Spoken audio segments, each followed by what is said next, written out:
Hello, everybody. Wendy G. Young here. And I have been scoping on and off over the past year or so. And finally, I'm going to share my story. I'm going to share my art journey that has helped me to get to a point where I actually call myself an artist. And not only call myself an artist, but have been able to evolve my art and to help other people to call themselves artists and also evolve their art and to heal and transform in the process. So I am going to go ahead and wait just a tad to see who else might want to show up so they can be in at the beginning of the story, so to speak.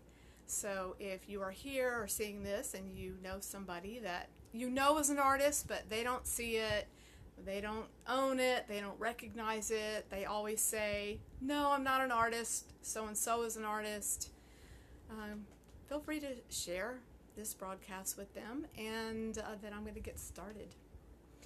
And trust that whoever's meant to be here live will be here, and some of you will see the replay. So, okay, so again, my name is Wendy G. Young, and as a child, I knew that I wanted to create art, and I begged my parents for art lessons, for dancing lessons, singing lessons, a piano and lessons, and guitar, and tap dance, and tap shoes, and ballet shoes, and the whole full gamut. And I know I drove my parents crazy. I wanted everything, and I wanted it now, and I really didn't understand why I couldn't have it. I was told we couldn't afford it, and I just had to learn to accept that as the answer to everything I ever wanted. And as a child, it was I don't want to say it was sad. I realize now that I had to bury it. I had to bury this desire deep in my body. I did get to have one class. I had one class with a friend. I went to her art lesson, her painting lesson, and I painted this pink background with flowers. And I remember that we were in this artist's house. It's a very tiny house on the edge of downtown, and the thought that I had on my mind at that time was that she was poor. She was a poor artist, so of course, artists didn't make any money, so that further helped me to, I guess, let go, bury this idea of being an artist, because there wasn't going to be any money in it anyway, right? So I got a guitar. I did get a guitar. The strings broke, and it was thrown away. I went off to college, and I got my degree in computer science, and I got a job, and I programmed for one entire year. I loved it so much. Got another job in sales. I loved that so much that I quit that job, and I started a business. That was about, that was 84, so it was almost 33 years ago. So throughout this beginning years of the business, I started to notice that I was creative, and it was very surprising to me, actually very shocking to me, that I was creative. I really had not been in touch with my creativity at all up until that point.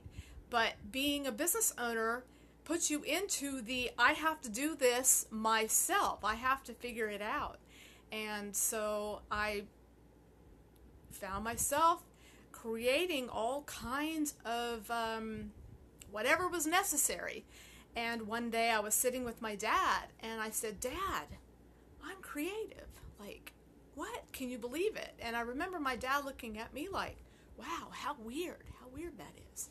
That's a whole other story, because my dad was also a blocked creative, and he still is to this point at 91. And my mom as well. So I guess there was something inside of me that was somehow going to break through this stuck mold, the stuck place that I had been formed into from my childhood. So throughout my 20s, I was creative, and then one day I was standing with somebody in his office and noticed he had some paintings on the wall that I loved, and I told him, you know what, I'm going to turn off the fan here because I see it is in the background of this. So, so yeah, I looked at his art on the wall and I said, oh gosh, I want to be an artist. And he said, you are an artist. And I said, no, I'm not. And he said, yes, yes, you are. Well, we'll just let it do it. It's on its own. So I just couldn't agree with him. And he kept on trying to tell me, yes, you are an artist. I said, no, I'm not. And he said, everybody is an artist. And I just sort of tucked that away. A few years later, I had started to remember some things from my childhood that had been blocked out, and I did some healing work. Several months later, I took an art class. I signed up for a series of art classes, and I painted. I started to paint, and after that series was over, for the next 20 years, I painted and I drew with pencil and marker and charcoal and colored pencils, whatever I could get my hands on. And I never saw myself as an artist. And then, you know, I sold my business in 2008, my ergonomic business in 2008. And then I'm going to pretend like that's just my halo spinning around over the top of my head. How's that? So then I realized that I was starting a new journey. And so I had to I wanted to figure out what was next for me. So it was a pretty wild adventure. I made product. Some of you that are watching this may have seen some of that product.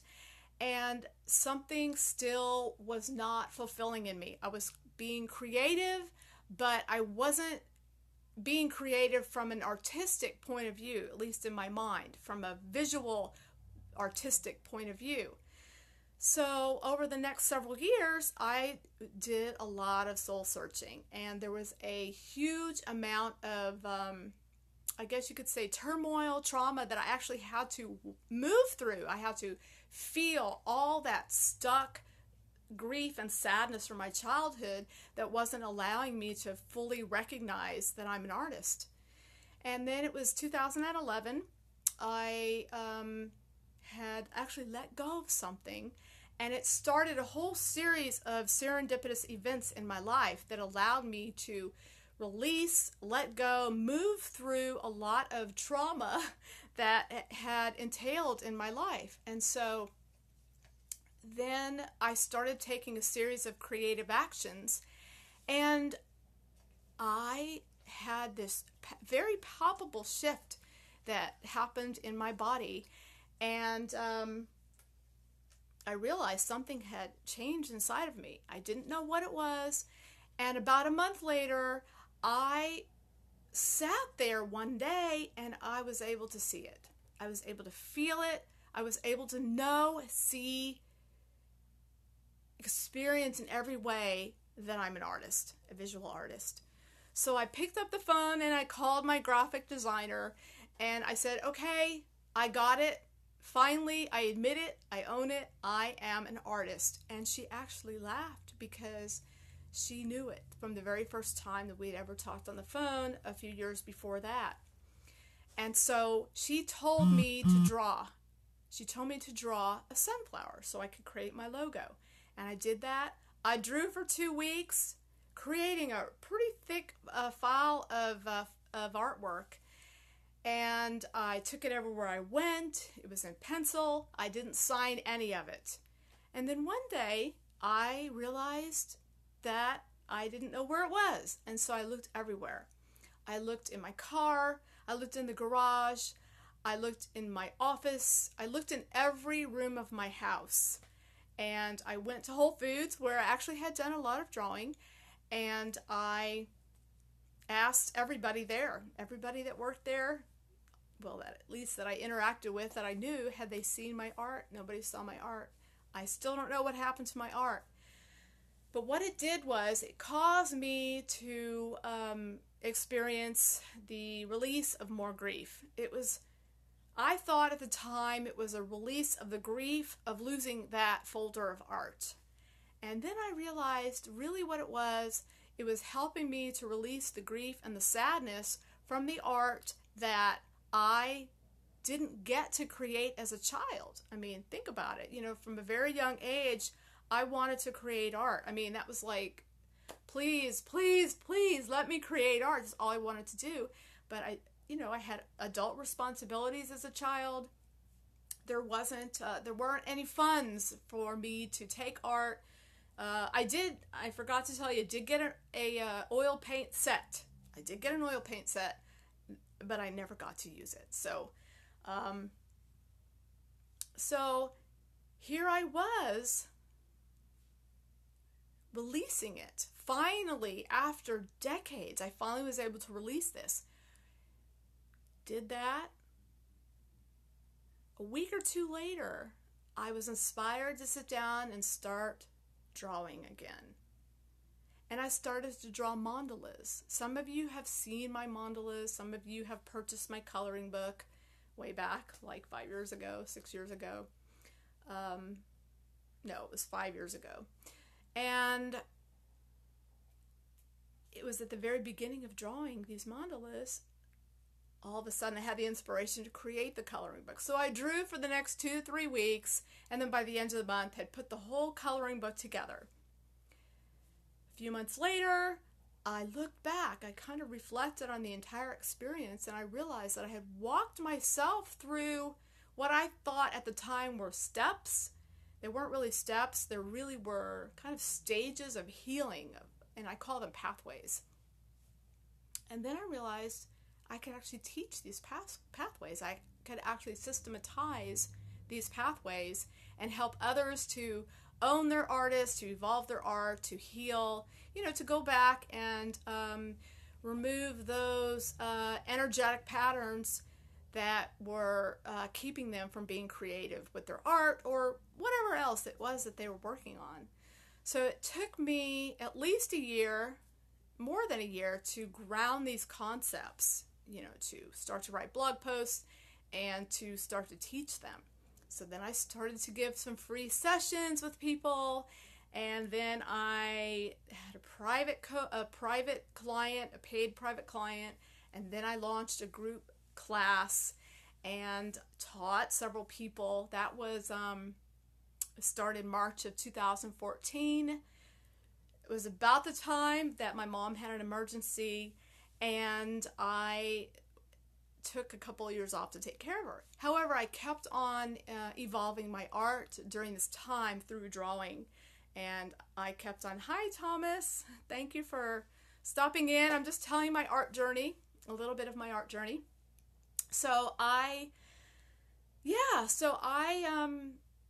took care of my mom, and I then helped sell her house, liquidate all her contents, and here I am several months later, and I have created a video course, and I'm looking at how I'm going to share that with my clients and my list and anybody else who's interested.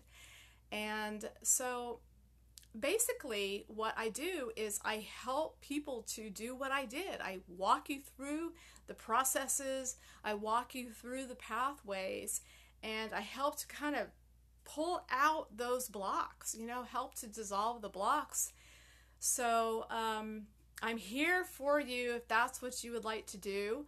I am actually in the process of creating an Etsy shop as well, and uploading, I don't know, I must have 100 pieces of new art that I've created in the past couple of years that have not only been very healing for me during the process of caring for my mom, but also have helped me again to evolve my art, to advance my creativity, and also to realized that the concepts of my program, which actually is Awaken the Artist, have grown, that the work has gone much deeper, and that I can actually help you, help those who you know that have not been able to call themselves artists to be able to do that.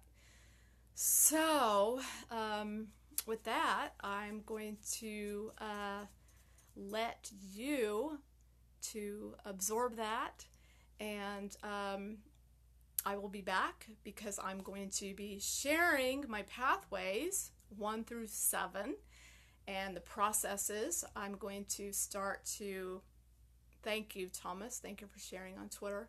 I'm going to start sharing my story and my information on a regular basis because, you know, now that I'm done with the daily 24/7 care of my mom, and all I'm doing now is watching over her and visiting her and things like that, I'm working on getting my life back on track and coaching and creating even more art. In fact, I want to show you this piece of art right here is my first and only large piece of art.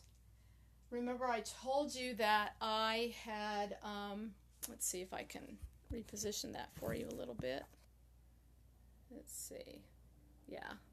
I had taken that 6-week painting course, and this was actually something that I did on my own. It wasn't actually in the course. It was my decision to go to the art supply store and buy a large canvas, and I let's see if I can, and I bought the canvas and I painted. I brought it to my art teacher, and she looked at it and she said, "It's not finished." And I remember actually feeling kind of sad that she said that, and it actually created a block in me because I felt that not only did she not like it, but she basically was telling me, "You don't know what you're doing." That's how I took it. Maybe she really meant it's not finished. And you know what?